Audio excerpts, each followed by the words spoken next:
안녕하십니까. 평생투자 파트너입니다. 8월 29일 목요일입니다.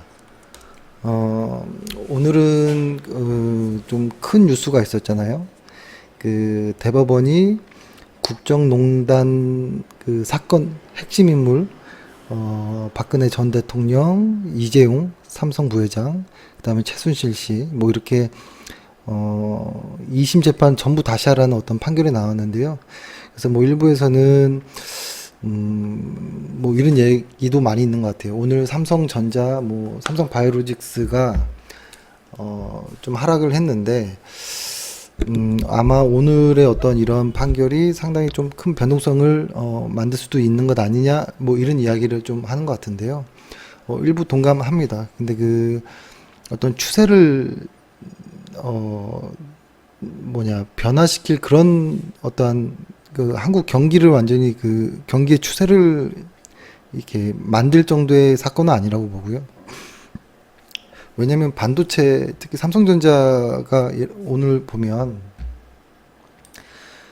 삼성전자가 뭐 오늘 이제 이재용 부회장이 아마 뭐 뇌물이 좀 더 이제 뭐 증가되니까 뭐 형이 더 길어질 수도 있는 것 아니냐, 뭐 이런 이야기를 하면서 삼성전자한테는 안 좋은 어떤 일이고, 그래서 삼성전자 주가가 이제 뭐 이렇게 하락하면 한국도 역시 많이 안 좋아진, 뭐 이런 이야기를 좀 하는데요. 일단은 CEO의 개념으로 봐서 어떤 한 기업을 지휘하는 사람이 부재 중인 경우에 뭐 기업에는 이게 좋게 봐야 될지 안 좋게 봐야 될지 모르겠지만, 사람에 따라 다를 수도 있지만 상식적으로는 뭐 좋지 않은 내용일 수도 있다라고 보는데요.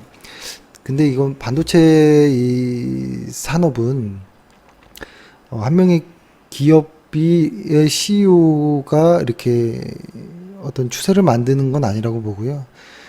수요와 어떤 공급 측면에서 봐야 한다. 전 세계에 이런 부분에서 본다면 여전히 반도체 쪽은 분명히 상방으로 갈 건 맞는데, 그 시간은 변동성에 의해서 길어지거나 변동성이 커지거나 뭐 이럴 수는 있겠지만, 아무튼 방향성은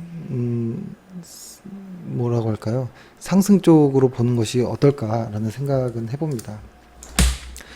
오늘도 보면 외국인이 한 1,100억 정도를 매도했고, 그쵸? 그것으로 이제 연기금이 한 1,000억 정도를, 맞죠? 1,000억 정도를 이제 또 매수를 하는 이런 내용이 있었고, 그 다음에 어제 말씀드렸던 것처럼 비차익의 어떠한 그 수급을 좀 보자라고 했는데, 오늘 비차익 수급이 570억 정도가 좀 들어온 부분은 있는데, 사실 뭐 매일매일 이거를 보는 것보다는 뭐 주 단위로 어떤 추세를 보는 게 좀 낫다라고 보고요.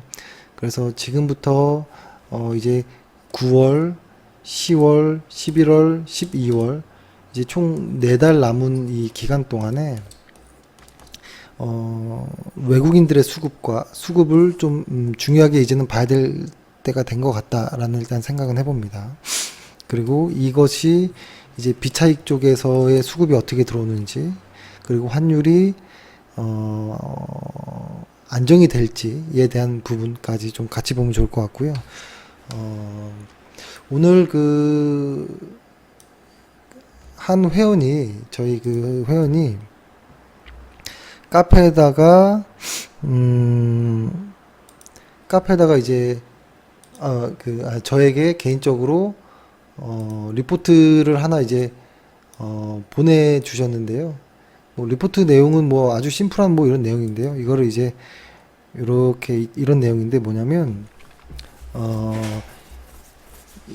요렇게, 그래서 일단은 읽어보니까 뭐 공감 가는 말이고 해서 일단 올리긴 했는데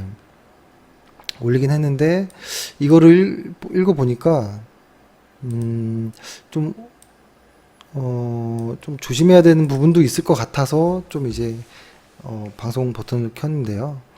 이 내용은 이렇습니다.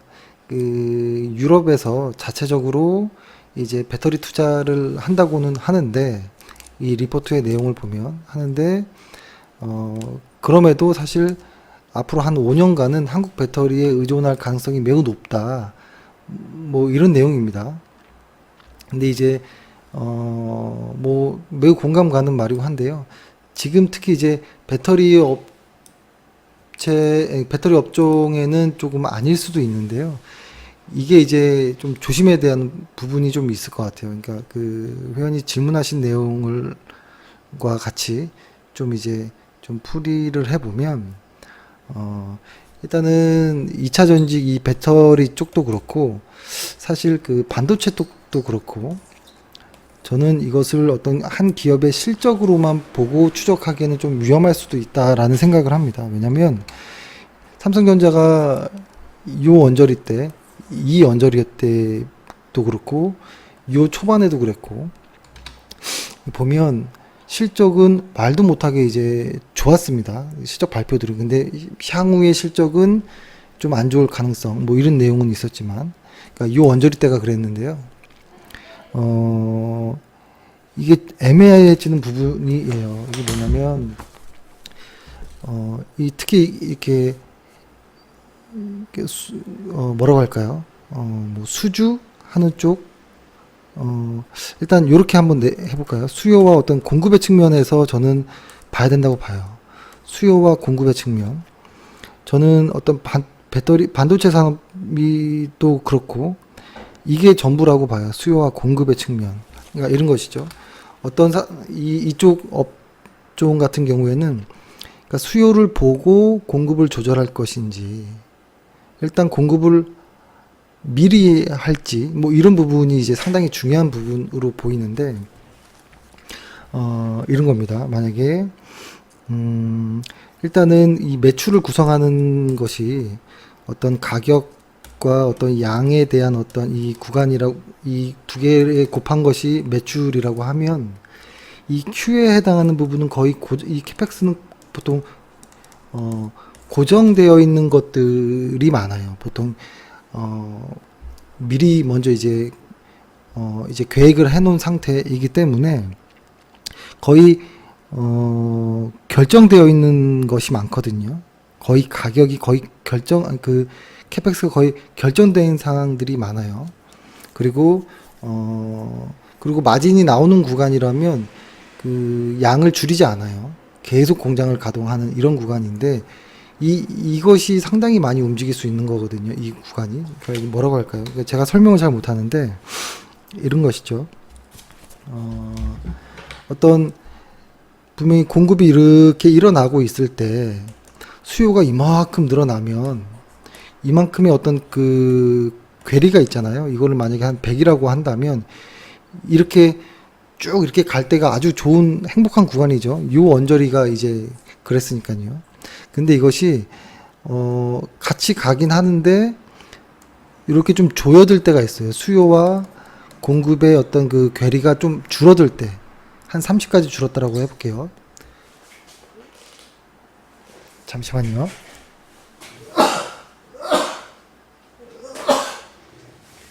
그러면은 분명히 이렇게 된다고 하면 여전히 수요가 우위에 있는 시장이긴 하더라도 이 괴리가 줄어듦으로써 주가는 버벅거리는 일들이 생깁니다, 보통. 근데 요때가 그랬어요. 요때 보면 분명히 수요와 공급이 많이 그 괴리가 줄어들고 있는 이런 상황이었지만 기업의 실적은 거의 최고치가 나오는 상황이었어요. 영업이익도 마찬가지로. 그리고 심지어 실적과 주가를 이제 비교해 봤을 때 아주 저퍼의 영역이었거든요. 저퍼의 영역. 그래서 이때 이렇게 후훅 빠지는 이때 많은 사람들이 믿어지지가 않는 거예요. 분명히 실적은 최고로 찍고 있고 심지어 이 저퍼 구간인데도 불구하고 주가는 꼬꾸라지고 있는 이런 상황이었거든요. 근데 이런 산업은 뭐 조선도 마찬가지입니다. 그리고 오히려 이렇게 지금 현재처럼 P가 고퍼인 이런 상황에서부터 주가가 이렇게 올라가거든요. 그러니까 이것이 수주 산업이나 뭐 이렇게 특히 수요와 공급이 중요한, 특히 이제 가격의 변동이 커짐에 따라서 영업이익이 확 달라지는 이런 산업들 같은 경우에는 실적만 보고 들어가면 항상 엇박자가 나는 경우가 있습니다. 그래서 이런 쪽은 흔히 고퍼에 사고 저퍼에 팔라라는 이야기를 하는데요. 저는 배터리, 2차전지 배터리도 비슷할 거라고 봐요, 나중에. 지금은 산업 초기이기 때문에 그러진 않을 건데요. 아까 그 리포트에서 나왔던 것처럼, 분명히, 지금은, 일부 쪽에서는 공급의 어떤 과한 부분도 있긴 하지만, 아직 산업이 개화되는 시기이기 때문에 상관은 없다라고 보고요.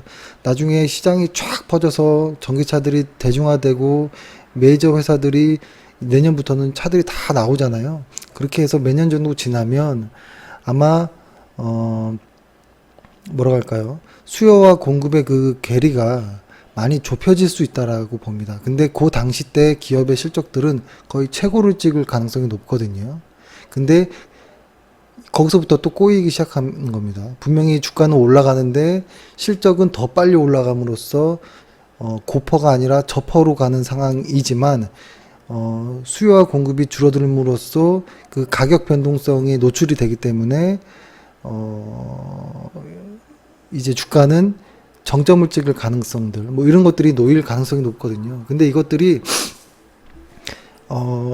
계속 반복되는 이런 과정입니다. 예를 들어서 뭐 이렇게 수요와 공급이 계속 왔다 갔다 이렇게 올라가는 이런 거 그래프들 본 적이 있을까 모르겠는데 뭐 이렇게 돼서 공급이 우위에 있다가 뭐 수요가 이제 뭐 이렇게 좀 축소하고 다시 뭐 미세 공정을 좀 이렇게 늘리고 캐파를 증설하고 뭐 하는 이런 과정들이 수요와 공급들이 왔다 갔다 이렇게 움직이는 경우들이 있거든요. 그러면서 산업은 계속 우상향하는 이런 과정에서 한 번씩 주가에 큰 조정이 오는 이런 것들. 근데 요때가 항상 헷갈릴지 모르겠지만 기업의 실적이 항상 최고로 좋고 저퍼인 상황에서 고점이 나오고 오히려 지금같이 무섭게 주가가 막 하락하는데도 불구하고 아직도 PER이 높은 상황, 이런 상황들, 그래서 애매한 구간들이 막 놓여지는 상황들이 나오거든요. 그랬을 때 드리고 싶은 말씀은 특히 이렇게 반도체, 뭐 조선도 그렇고요, 뭐 철강도 그럴 수 있고, 저는 2차 전지 배터리 쪽도 그럴 수 있고, 공급과 수요의 그 괴리를 확인하는 것이 좀 중요하다라는 일단 좀 생각을 합니다. 아까 회원분이 이제 여쭤보셔서 이제 말씀드렸던 거고, 그러니까 요때 삼성전자 요때가 기억이 날 겁니다. 이때 너무나 장밋빛이었고, 그쵸? 근데 요때 어떤 리포트들이 많이 나왔냐면, 분명히 요때와 요때 예를 들어서 해볼게요. 공급이 이렇게 올라가 있었고, 수요도 이렇게 쭉 올라가는 이런 부분이었다라고 보면, 이만큼 차이가 한 100 정도 났었는데, 요 정도 오니까 한 30 정도 준 거예요.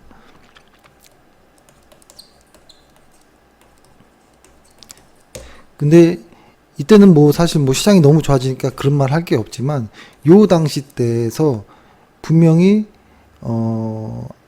애널리스트들도 말 안 하는 부분이 뭐냐면 분명히 수요와 공급의 그 괴리가 많이 좁혀진 것을 알고는 있지만 사실 기업의 실적이 최고이고 하기 때문에 잘 이야기를 하진 않는 내용이었어요. 그 2년 전에도 많이 확인했을 건데요. 그때 리포트가 많이 나오는 것이 그럼에도 여전히 수요가 우위인 상황이다라고 이야기를 합니다. 근데 맞긴 하죠. 수요가 우위인 상황이다. 라고 이야기를 하는데 주가는 정점을 찍는. 그렇죠? 그것은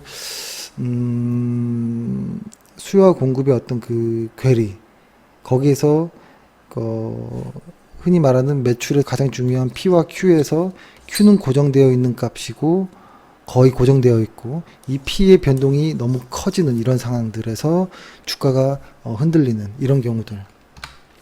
그래서 이런 개념으로 보면 지금 반도체는 앞으로 우상향할 가능성이 매우 높다라는 생각을 하고요. 뭐 2차 전지는 아직 그런 시장의 어떤 초입도 아니라고 봐요. 아직 많이 남았다라는 생각이 들고 그래서 아까 회원분의 질문에 좀 일단 말씀드렸고 그래서 2차 전지 같은 경우도 나중에 분명히 이렇게 꼬이는 스텝들이 나올 겁니다. 수요와 공급이 이렇게 꼬이는 스텝들이 나올 거예요. 뭐 예를 들어서 캐파 증서 뭐 미세 공정을 뭐 이렇게 이건 한번 다음에 한번 좀 자세하게 반도체 관련해서 한번 한번 이야기를 드리고, 아무튼 뭐 그런 내용입니다. 그래서 삼성전자라든지 오늘 뭐 이런 뭐 삼성전자 이재용 부회장의 어떤 이런 오늘 재판 내용들로 인해서 반도체 쪽을 안 좋게 본다라고 말씀하시는 부분에 대해서 저는 그렇게 보진 않는다라고 일단 말씀드렸고요. 다만 변동성은 놓을 수 있다라고 봅니다. 그렇지만 반도체 전체 어떤 업황을 삼성전자가 이렇게 할 수는 없어요. 왜냐면 삼성전자는 Q를 줄이지 못합니다. 지금 상황에서. 지금 Q를 줄이면 경쟁자들이 치고 올라올 가능성이 높기 때문에 Q를 줄이기는 좀 어렵습니다. 그렇죠? 아무튼 그렇고, 뭐 그렇습니다. 근데 그래서 지금 아무튼 좀 그럼에도 좀 조심해야 되는 부분들은 뭐 S&P 500이 흔들리고 있고 상해 종합도 좀 버벅거리고 있는 이런 부분들이 어떻게 풀어질지가 좀 중요하고요. 우리 증시는 이미 많이 빠진 상황이었고, 그렇죠. 근데 미국 증시는 계속 신고가를 이제 치고 나가는 이런 모습들이었잖아요. 그래서 만약에 미국 증시가 하락하면 우리 증시가 버틸 수 있을까? 뭐 이런 정도의 고민이 이제 가장 큰 고민이 하나 있는 것이고, 이것들이 어떻게 잘 극복된다면 반도체 업황은 저는 매우 좋다라고 일단 보기 때문에 저는 삼성전자가 과거의 전고점을 치고 넘어갈 수 있다라는 이런 입장을 가지고 있습니다. 그렇게 보고 있고요. 오늘 좀 너무 두서 없었던 것 같습니다. 그러니까 그리고 이런 쪽 관련해서 반도체 쪽 관련해서 저는 일단 하나만 그냥 좀 다음에 한번 좀 자세히 말씀드리고 이야기를 해보면, 덕산 네오룩스라든지 원익 IPS를 최선호주로 보고 있습니다. 덕산, 뭐 원익, 뭐 이런 회사들을 반도체 쪽에서 그래도 중소형주로 본다면 가장 선호하는 쪽이고, 삼성전자 살래, SK하이닉스 살래라고 하면 저는 SK하이닉스를 산다라고 말씀을 드리고 싶습니다. 이게 좀 대답이 됐을까 모르겠는데요. 아무튼 그렇습니다. 변동성이 뭐 이렇게 끝난 것 같진 않아요. 끝난 것 같진 않고, 우리 시장이 최근에 좀 반등은 분명히 한 부분이 있는데요. 계속 위에는 층층이 어떤 매도 물량들이 계속 나오는 느낌이에요. 아직까지도. 아직까지도 그렇고. 근데 다만 이제 남은 4달 동안, 이번 연도 남은 4달 동안 외국인들의 수급만 들어온다면 연기금의 수급이 어느 정도 일정 부분 채워야 하는 그 비중이 있기 때문에 수급의 부담은 일단 없을 것 같다라는 생각을 일단 합니다. 그래서 외국인들의 수급과 환율, 그 다음에 S&P 500 지수, 뭐 이렇게 좀 중요하게, 위안화 이렇게 좀 중요하게 좀 보도록 하고요. 시장이 충분히 안정될 때까지는 분명 시간이 좀 많이 걸릴 것 같습니다. 근데 지금은 어쩔 수 없습니다. 지금은 제가 최근에 많은 유튜브라든지 증권 방송들을 모니터링 해보면 기업 실적 이야기하기가 애매하니까 전부 테마주 이야기를 합니다. 테마주. 뭐 어떤 논리도 없습니다. 그냥 테마주 이야기로 처음부터 끝까지 가는 경우가 있는데요.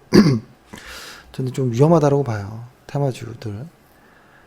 아직도 남북경협 이야기를 하는 사람도 있고, 하여튼 많아요. 그 테마주는 조심해야 된다고 봐요. 매우 조심해야 되고, 하지 않는 것이 저는 최고라고 보고요. 그리고, 시간이 좀 필요할 것 같습니다. 시간이 필요할 것 같고, 우리가 아무리 매일매일 HTS를 확인하고 눈 빠지게 쳐다봐도 시장이 안 움직이면 어떻게 할 수가 없습니다. 그래서 힘들어도 조금 지금의 구간을 좀 너무 불편하게 말고 오히려 조금 마음을 좀 놓고 지내시는 게 어떨까 싶고요. 그렇습니다. 아무튼 오늘 고생 많으셨고요. 또 내일 금요일 뵙겠습니다. 감사합니다.